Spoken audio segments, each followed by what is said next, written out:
Mula sa mga contractor hanggang sa mga mambabatas. Ngayon naman, pati si DPWH Secretary Vince Dizon, idinatawid na rin sa issue ng Manumalyang Flood Control Project.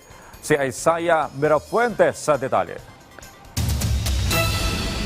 Sa pag-usad ng mga usapin sa anomalya ng Flood Control Project, isa sa DPWH Secretary Vince Dizon ang inatasan ni Pangulong Ferdinand Marcos Jr. na mag-imbestiga nito. Maraming pangalan na ang lumalabas na sinasabing dawit sa pagnanakaw sa kaban ng bayan. Pero ang mismong nangunguna at mga kasamahan nito sa kanyang ahensya ang kinikwestiyon.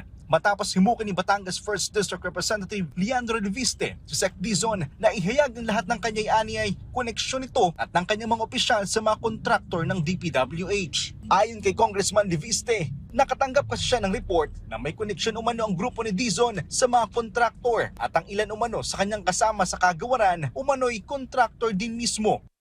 I've heard talk, including in Congress, that Secretary Dizon and his team have connections with DPWH contractors, and that certain members of Secretary Dizon's teams are, in fact, contractors.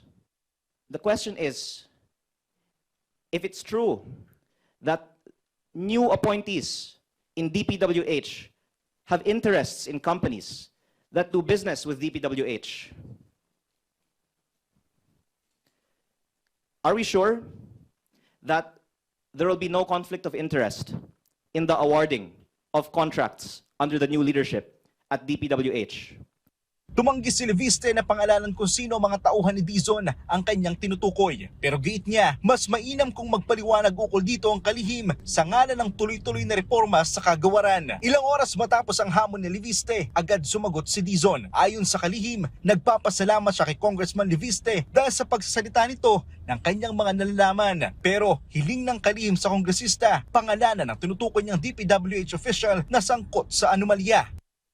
Tatanggalin ko po yung taong yon immediately.